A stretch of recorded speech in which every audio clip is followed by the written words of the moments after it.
Hey folks, Andy Patton here. 2 days before Gonzaga's next game in the NCAA Tournament, we have a ton of talk about the Razorbacks of Arkansas coming in future shows, but today is a continuation of Mailbag Monday, reseeding the Sweet 16 teams remaining and talking about the future for some of Gonzaga's youngest players, all right here on the Locked On Zags podcast. Don't go away. You are Locked On Zags, your daily podcast on the Gonzaga Bulldogs. Part of the Locked On Podcast Network. Your team every day.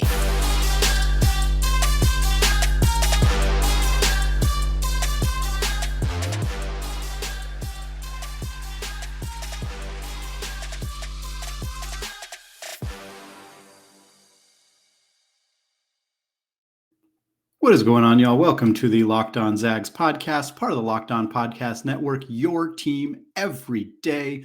This episode of Locked On Zags is brought to you by Stat Hero. Stat Hero is reshaping the way you play fantasy sports. Dozens of house-based games to play daily. No sharks, no funky props, just your skill versus the lineups you choose. Sign up today at stathero.com/lockedon. I also want to thank all of you who make this podcast your first listen of the day and remind you that we are live on YouTube. Go to youtube.com, search Locked On Zags. If you have not already, it's a great way to interact with the Gonzaga community. We are over 400 subscribers, which is phenomenal. Thank you to every single one of you who has subscribed. Hope is to get to 500 before the end of the national championship game. So a couple more weeks to go. Again, if you have not done so, please head to YouTube, search Locked On Zags, and hit that subscribe button. All right, we got a couple different topics to cover today. Again, we're going to go in depth at length about Arkansas, the Razorbacks, who they are, what kind of offense they run, what kind of challenges they may present for the Zags. We're going to do that on Wednesday. Thursday, we're going to talk even more about Arkansas before the game as well. So today we're doing a couple other things. Third segment, we are going to talk about Arkansas. We're going to answer a listener submitted question there. But in the first two segments, I'm going to talk a few other things. This first segment, I got a question from Christian via Gmail. He asked me to reseed the tournament, which is something that ESPN does after each round. This year, it was Myron Metcalf who did it. He reseeded all 16 teams that are remaining. He just did it 1 through 16. So I'm just going to do it the same way as well. I did not read his list, so I am not sure how much of my list will be similar or different from his. We'll start with number 1, still the Zags. Still rolling with the Zags. I debated pretty heavily whether I was going to move Kansas up here. It kind of depends on what you're trying to get out of reseeding. I suppose I should mention that my general thought process here was which teams are most likely to make it to the national championship game and win the national championship.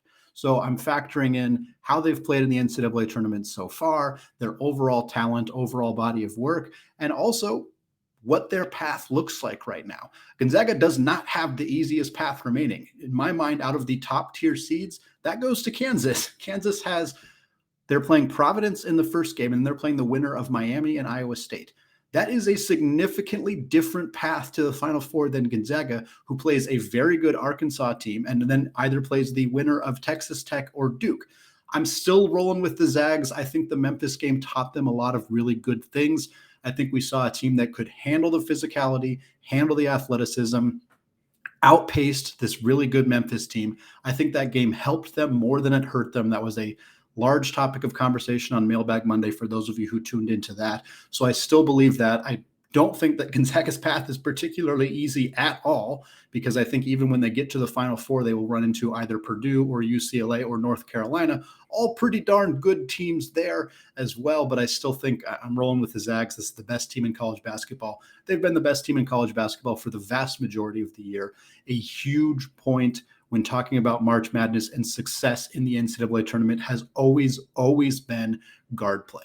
Gonzaga gets a ton of attention for their front court, but Andrew Namphard is the reason they are not going home yet. He is the reason they beat Memphis. He had a huge role in the Georgia State game as well. He's going to have a big role against Arkansas, and he's going to be the person that leads this team into the Final Four and hopefully to the first ever national championship game. Number 2 seed for me is Kansas. Again, I already kind of touched on why. Obviously, guard play is a huge factor for them as well. Remy Martin has been playing some of the best basketball of his very lengthy collegiate career. In the last couple of games, again, their path to the Final Four is going to be Providence, which I think that they can win that game fairly easily, and then Iowa State and Miami, which should be another victory for them. So they probably have, not probably, they do have the easiest path to get to the Final Four. Once there, they're going to run into somebody very, very good. So their path to get into the championship game is a little bit more challenging. But right now, Bill Self's squad looks very, very good and very primed to continue their deep run once again. Number 3 is Arizona. Again, I think a team that was continually ranked 2 in the entire country for a large chunk of the season. Got the number 2 overall seed, but I think that they're a little bit more susceptible to potentially losing. For starters, they're going to play a very, very good Houston team in their next game, and if they win that game, they probably have a date with the Wildcats of Villanova, Jay Wright's team. 2 really tough matchups. Arizona does not have an easy path. Houston and Villanova is really, really tough. And beyond that, the theme of this segment so far is guard play. Kerr Kriisa is hurt, and he did not look very good. He looked bad in the last game against TCU. They won despite a struggling performance from him, which is an incredible hats off to mostly Christian Coloco, who was a monster against TCU. He had 28 points on 12 of 13 shooting, an incredible game for Christian Coloco. And then, of course, Mathurin dropped 30 and had that thunderous dunk at the end of the game. But they barely escaped, and that was in part because Kriisa didn't play a lot of minutes. He went 1 for 10 shooting from beyond the arc. He had a horrible shooting night, and he's coming off a pretty significant injury. I think this team can still win without Kerr Kriisa, which is a tremendous credit to Tommy Lloyd and to the entire team and the depth that they have, but it's not going to be nearly as easy, and they do not have an easy path to get to where they want to go. Number 4, Villanova. I think Villanova is really, really good. Again, we're going to stick with guard play because that's the theme here. Colin Gillespie is one of the best point guards in the country. He's not as traditionally point guard-like in the way that Andrew Namphard is. I believe he averages under 4 assists per game. He's more of a score-first guard, but he's a veteran guy. He's very experienced, and he's been playing really well lately. I think Villanova is one of the best teams in the country. They've been one of the best teams all season long. They faced a tough challenge in the Big East. They came out of it a stronger, better team. I think they got a really good chance. They got Michigan, who's playing really, really well. Juwan Howard has done a great job. We'll talk about them, of course, a little later on. But after that, they're going to play one of Arizona or Houston. So not an easy path for them either, which their next 2 games are going to be tough regardless of who their opponent is. But I think that this is a team that has a very realistic chance of going to the Final Four again under Coach Jay Wright. Number 5 is Duke, who, of course, was initially a 2 seed. They escaped against Michigan State and Tom Izzo's team. It was a tough one for them. It really kind of looked like the lights were dimming on Coach Krzyzewski's career in that game. A.J. Griffin was out with an injury. Michigan State had a lead. Izzo was coaching a great game. But the young guys at Duke had turned it around. I mean, a really nice accomplishment for them. Roach had a phenomenal game. Mark Williams was a machine down low. And then Paolo Banchero was just unbelievably unstoppable in that game. This 6'10", 250-pound guy who's crossing people up, driving to the lane, doing spin moves. I mean, he's a complete load and really, really difficult to defend. Duke has not played their best basketball recently, which is part of the reason that they're down at number 5 on this list. But talent-wise, especially if Griffin is healthy, this team is really, really good, top to bottom, an extremely talented roster. They got some magic around them this year. Some people may argue that is referees being a little bit more generous to Duke because of Coach Krzyzewski's final season. I don't know about that 100%, but I can tell you that Duke's, they got a lot of momentum right now, and I think they got a good chance of beating Texas Tech, and that's going to make it a ridiculously fun matchup in the Elite Eight if Gonzaga and Duke face off with an opportunity for Gonzaga to potentially end Krzyzewski's career and an opportunity for Duke to pick up a huge win over the number 1 overall seed to move to the Final Four. Number 6 is Houston, who was a 5 seed going into the NCAA tournament. They have the biggest growth right now, just in terms of where they're ranked compared to their peers and where they were ranked coming into the tournament. That's because Kelvin Sampson is a wizard. He is an incredible coach. This Houston team was a really difficult team to pin down. I think fans of Gonzaga and fans of mid-major programs should be very happy to see Houston doing this because Houston came into the tournament having defeated 1 tournament team. The only team that played in the NCAA tournament that they secured a victory over this season was Memphis, and they played them 3 times and they beat them once. frankly, I had Houston losing to UAB. I was not super confident in this team because they weren't super tested. It's an argument that's been used against Gonzaga for literal decades, and yet here I am buying into it, and I'm very happy to have been proven wrong with Houston doing an incredible amount of good work through the tournament so far. Now they face off against Arizona, an Arizona team that's a little bit susceptible right now that could be taken down. Houston has phenomenal guard play, a lot of experience, very well coached. The matchup against Arizona is going to be a really, really good one. But even if they win that, then they got to go out and beat Villanova or potentially Michigan. Not an easy task for Houston. If they make the Final Four, it will be one of the greatest coaching accomplishments that I have ever seen from Sampson, because this is not an easy path for them to get there. Next up, the Red Raiders of Texas Tech, another team Gonzaga is familiar with. They are 7th on our reseeding. They were a 3 seed in general, of course, on Gonzaga's West region alongside Duke. That's who they're playing in their next game. Really tough matchup for them. They got Duke, and then they got either Gonzaga or Arkansas. So getting to the Final Four is going to be really tough under Coach Adams, but this is a well-coached team. They're phenomenal defensively. Obviously, Gonzaga did beat them earlier in the year, but they had to do it from beyond the arc, which was at the time something they had not proven they had the ability to do. It was a great performance from Gonzaga's guards to get them that victory there. But if Gonzaga runs into them again, they're going to be ready, and I think they're going to play really, really good. It's surprising to me even to see them all the way down at 7th, because I think this team is really, really talented, but they got a pretty unfortunate draw with Duke and Gonzaga ahead of them, and they're going to have to play their best basketball of the season over the next couple of games if they want to find themselves in the Final Four, but they have the ability to do it. Next up, number 8, Purdue. I was kind of struggling between Purdue and Texas Tech and even Houston because Purdue, I don't think is as talented as either of those teams, and that's why I have them down a little farther back, but they have a really cushy draw.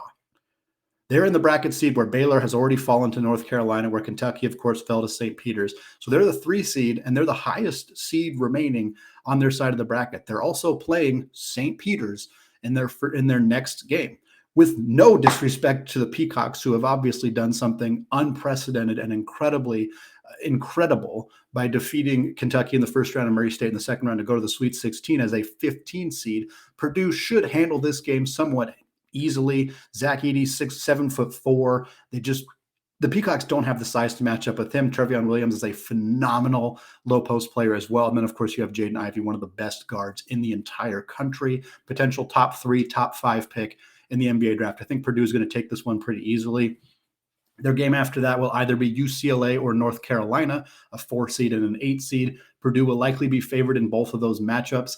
I don't think either of them are particularly easy. Once you get to the Elite Eight, I don't think any of your games are easy. That's kind of what makes college basketball so fun, is at that point anybody can beat anybody. But this Purdue team has a relatively cushy path to get to the Final Four, but I really have very little faith in their ability to go beyond that. Maybe I'm just a hater for Purdue, but their defense has just been so bad all year long. Even though they're one of the top 3 best offensive teams in the entire country, their lack of defense, I don't know that I would pick them over Gonzaga or Duke or Texas Tech. I'm not 100% sold that if Arkansas were to beat Gonzaga and beat one of those 2 teams, I probably would lean Arkansas over Purdue as well, just because that defense really scares me for the Boilermakers. But got to have them here on this list at a pretty high spot anyway, just because they have the easiest first round or next round game coming up for them against St. Peter's. Next up, number 9, UCLA came into the tournament as a 4 seed, the hardest team to rank, and that's simply because we just don't know the full update on Jaime Hawk as his health. He twisted his ankle pretty good in the St. Mary's game, came out of the game, had it wrapped up.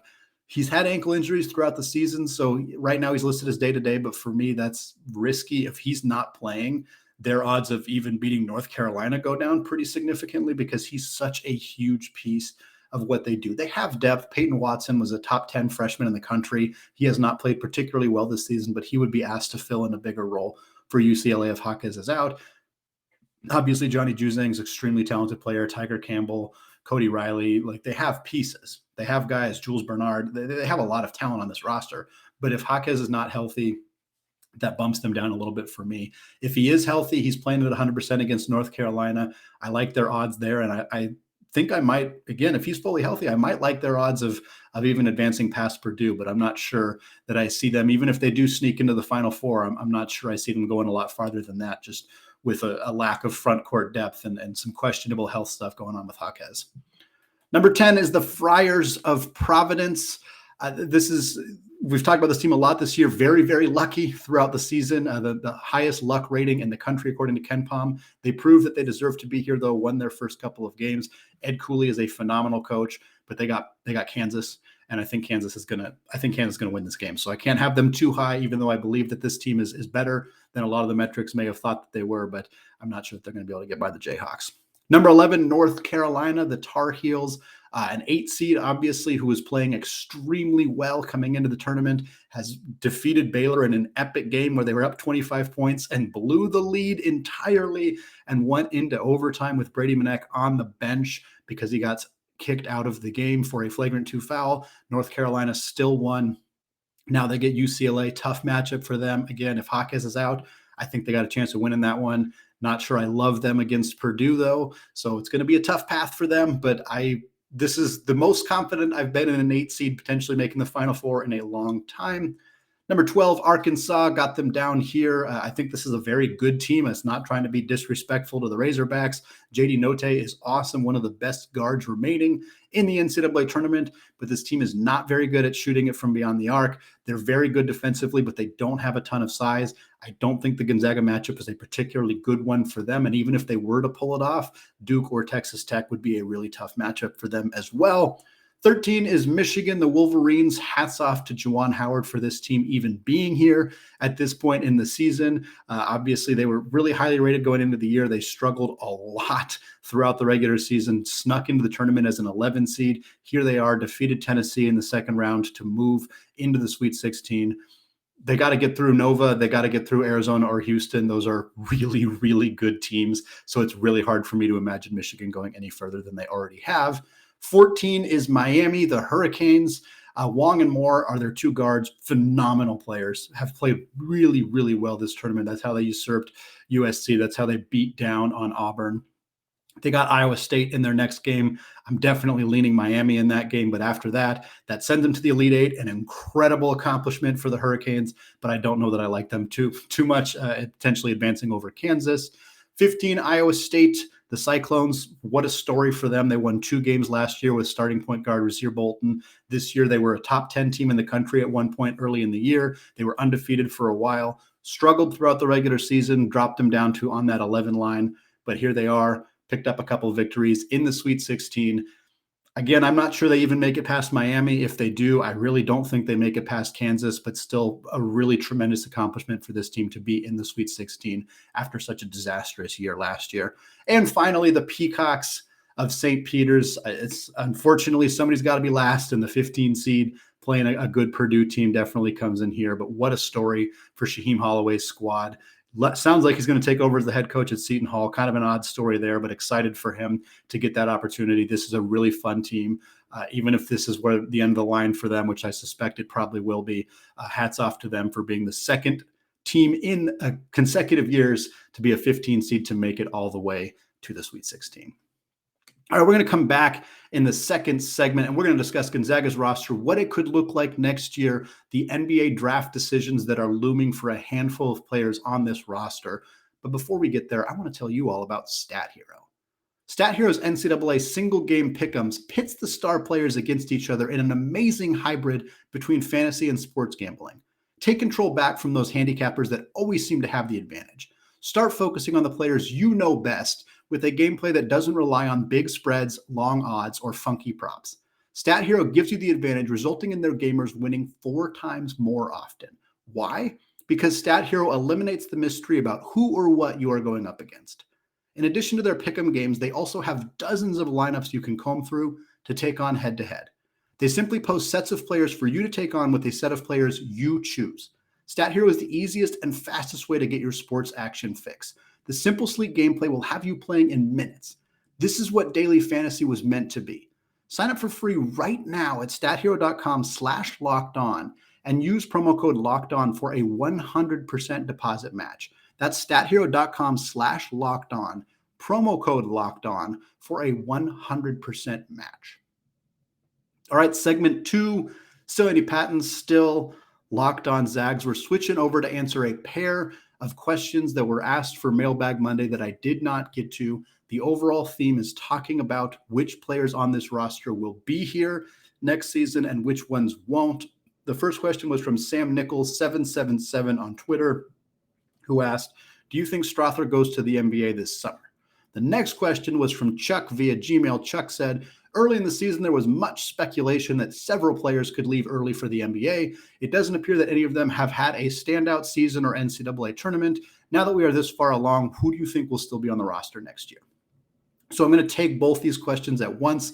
I would push back on some of these guys not having standout seasons. I think that they definitely have. But regardless, there is definitely a lot of uncertainty about what this roster could look like next year. In my mind, 6 of Gonzaga's 8 rotation players will be strongly considered for NBA rosters this summer. 6 out of 8. That is pretty dang good. The 2 that I'm not counting in this conversation right now are graduate transfer guard Rasir Bolton and junior Anton Watson. Watson is basically 1,000% coming back. He's going to have a bigger role next year as a senior. It would not make sense for him to look to go to the NBA right now. He has not showcased the skill sets that he would need in order to do so. Bolton, phenomenal player, great basketball player at Gonzaga, has had a stellar career as a college basketball player. He's undersized for a combo guard while he's been a great three-point shooter for them this year. I don't see him really having the skill set to be an NBA player. I think he's going to carve out a great professional basketball career somewhere. I just don't see him as an NBA player.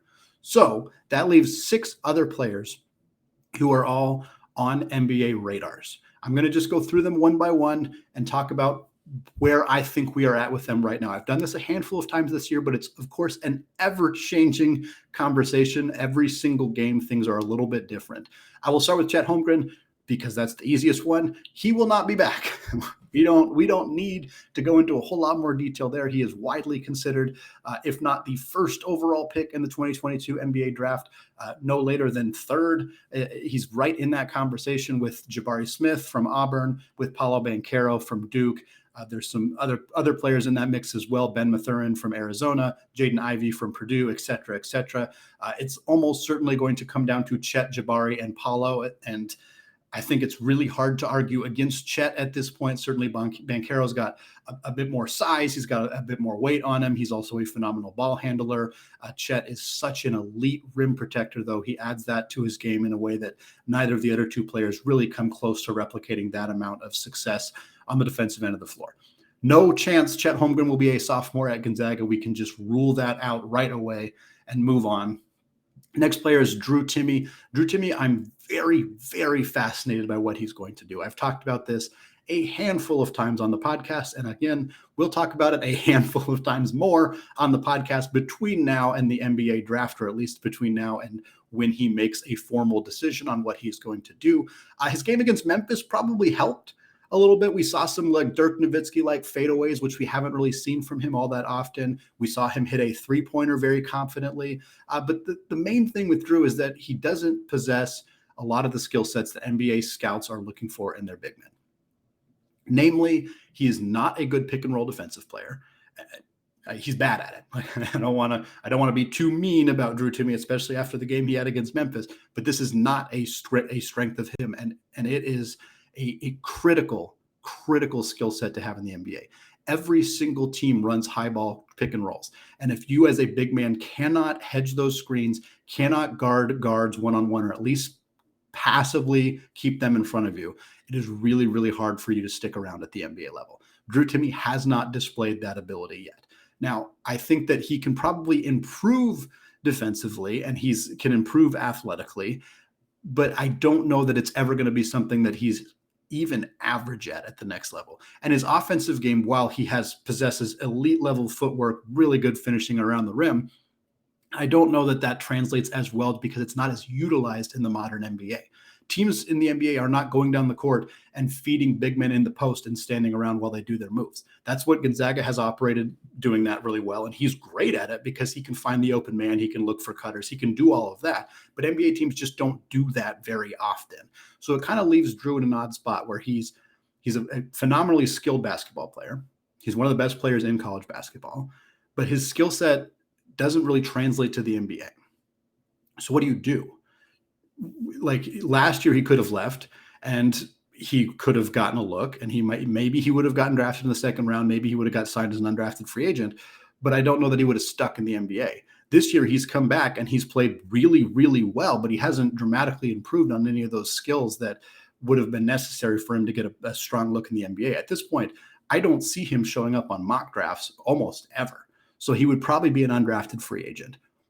If that's the case, and you have the ability to come back to Gonzaga for your senior year, cement yourself as one of, if not the greatest Gonzaga basketball player in school history. You can make money now because of NIL deals. He already has tons of sponsorships lined up. Dollar Shave Club. He's got a deal with the casino in Spokane. He's got a Boost Mobile, a bunch of other ones as well. It makes sense for him to potentially come back. I'm starting to lean towards that might be the decision that he makes. I would not blame him for a second for going out and starting his professional basketball career. If that's what he chooses to do, kudos, incredible career. Thanks for the memories. But I would not be shocked if he decides to come back. Next up, Andrew Namphard. Andrew Namphard has really not gotten a lot of NBA draft buzz. I've seen him show up on a few big boards, in the 70s or 80s. He gets talked about for how talented he is and how great of a basketball player he is, but he's not talked about much as an NBA player. I think he can be an NBA player. I think he's good enough to be. He's athletic enough. He's a good size for a point guard. He's a phenomenal passer. He's an adequate defensive player. I think I'll say this. Andrew Namphard's probably not going to return to Gonzaga. He has played 4 years of college basketball. He has wanted to test the NBA draft every single year that he has been in college. He went to Florida hoping to be a one and done. It did not happen. He pursued the NBA draft before he ultimately even transferred to Gonzaga. I think he wants to go pro, and I think he wants to play in the NBA. And I think that that's great. And I get the sense that he's not coming back for a fifth COVID year. I don't think that he wants to do that. Do I think that he's going to get drafted by an NBA team? I don't know. I lean no, but I think he's going to get a lot of looks. I think he's going to get an undrafted free agent signing. I think he could be a two-way contract guy. And I think he's good enough to play in the NBA, to even play rotation minutes in the NBA.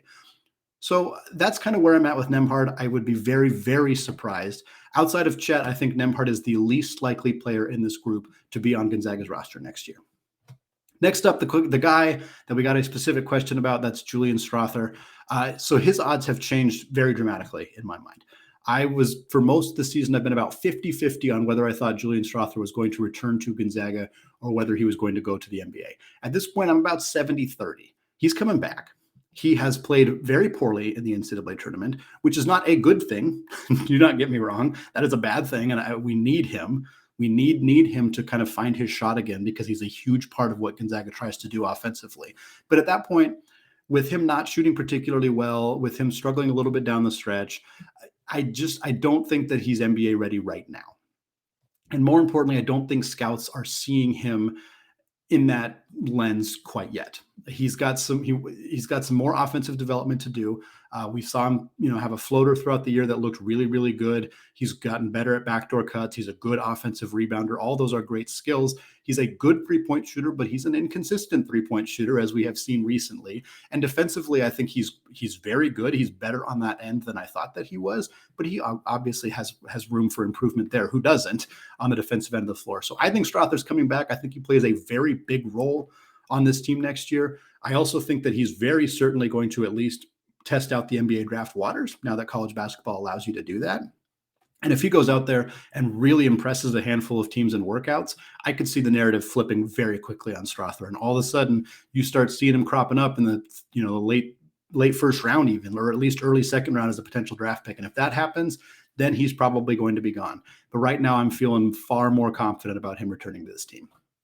And then the last two guys, we can pretty much lump them together, Hunter Sallis and Nolan Hickman, the two freshman guards. At this point, I think it's pretty well established that these two guys are likely going to come back and be the leaders of this backcourt next season. Neither of them have played enough minutes really for the entire season, but certainly in the NCAA tournament so far, to really do anything to move the needle about how teams feel about them. I think a lot of NBA scouts have seen these guys and think those guys are NBA players. But you're not going to take a chance on a kid right now until you've seen him really start to show some of that development. Hunter Sallis in particular, we know what he's good at. He's a freak athlete. He's a tremendous backdoor cutter. He's a phenomenal defensive player. We haven't seen him be a shot creator. We haven't seen him be an outside shooter. We haven't seen him be a facilitator. That does not mean that he cannot do those things, but he has not shown those skills yet. So NBA scouts would much rather wait to see if he can do that. Next year, he comes back on a team without Andrew Namphard, without Ross Bolton, takes on a much bigger role in the backcourt. If we start seeing him be a facilitator, be an outside shooter, things that I feel pretty confident he has the ability to do, that is going to make him a very, very draftable player. He doesn't have to be world-beatingly awesome next season for him to get drafted after his sophomore year. He just needs to play more and be pretty good. I think he's going to be very, very good, but I think the odds of him going to the NBA after next season are really high, and I think that his range of outcomes as a basketball player for Gonzaga is pretty wide, but regardless, I think he's going to be in the NBA. Hickman, I'm less confident about that. He's fairly undersized for a point guard, even in the NBA.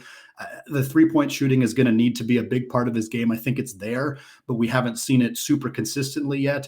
I think he's a good defensive player. He's a good facilitator. He's very, very cerebral basketball player. But he kind of went the wrong direction this year where he sort of faded down the stretch, whereas Salas picked up some momentum. NBA scouts and people who follow the league really pay attention to that kind of stuff too. So I think Hickman's a little bit farther off the radar right now, but I would not be surprised if both of these players are heavily talked about as potential draft picks after next season, but I'd be surprised if either of them leave this year. All right, third segment coming up. We're going to talk a little bit about Arkansas. We're just going to tease some stuff about the Razorbacks before we get into the next two episodes where we're going to dig in much, much more. But before we get there, let's talk about today's sponsor, BetOnline. There might be less football being played, but betonline.net has way more stuff to bet on this playoff season. From scores, totals, and player performance props to where the next fired coach is going to land, BetOnline is the #1 spot for all things NFL betting in 2022. And it's not just football. BetOnline.net's basketball, hockey, boxing, and UFC odds coverage is the best in the business. From sports right down to your favorite Vegas casino games, BetOnline is your #1 online wagering destination. BetOnline is the fastest and easiest way to wager on all of your favorite sports and play your favorite games. All right, segment 3, Sandy Patton still locked on Zags. Finally going to talk a little bit about the Hogs, the Arkansas Razorbacks. This was a question asked for Mailbag Monday from Lothar King. He said, of what they want to do, what will be the hardest thing for Arkansas to do on O or D against Gonzaga in San Francisco? I thought this was an interesting question, and I think it's something that I can answer without having done my full deep dive into Arkansas, which we will do later. I think the simple answer to this question is keep up. That's it.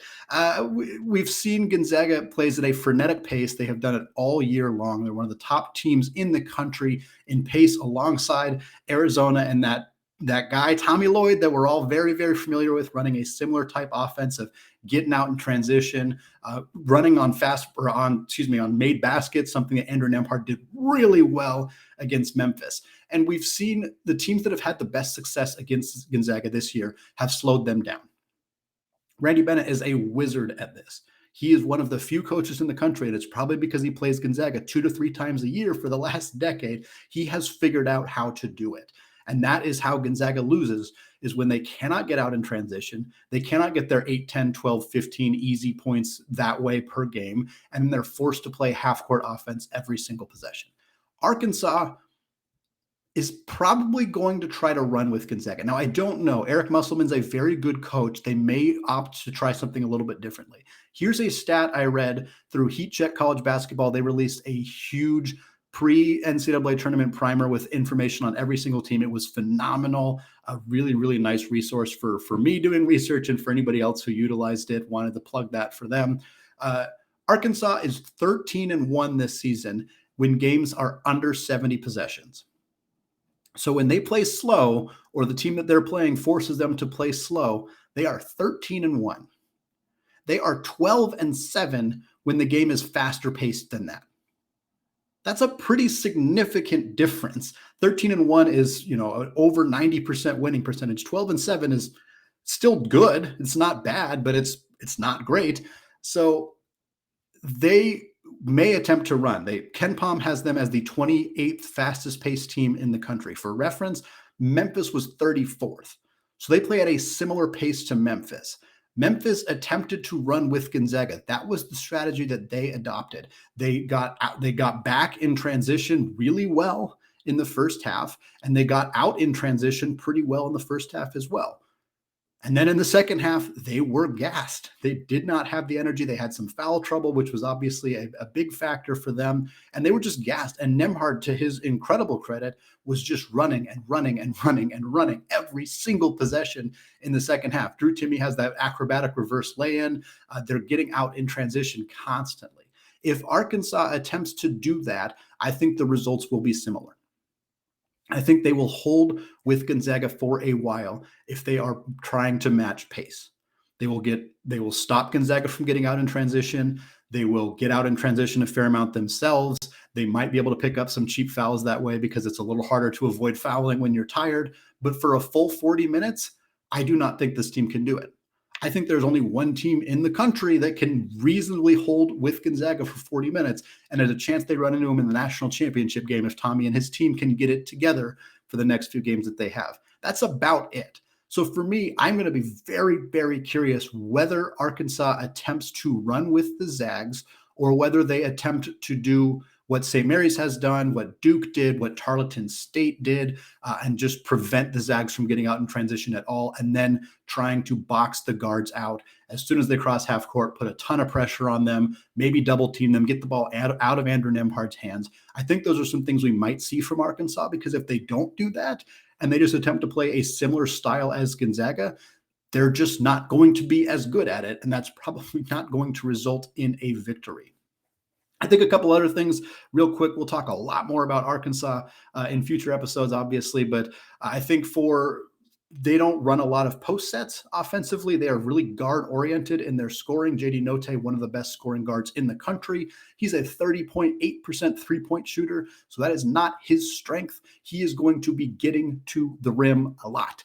That's what he's going to do. That's what all of their guards do. They do a lot of dribble drives. They do a lot of just trying to get into the lane, scoring around the rim. That's not going to be easy for them to do either. They have not faced a shot blocker quite like Chet Holmgren. Obviously, they have faced Walker Kessler at Auburn. They also defeated Auburn, so that is a factor as well. But Chet is incredibly talented. I think what we're going to see Arkansas attempt to do is get him in foul trouble, have the guards go right at his chest, get into him, draw some contact that way. Chet is really good, really, really good at not fouling in these situations. He got into some foul trouble against Memphis.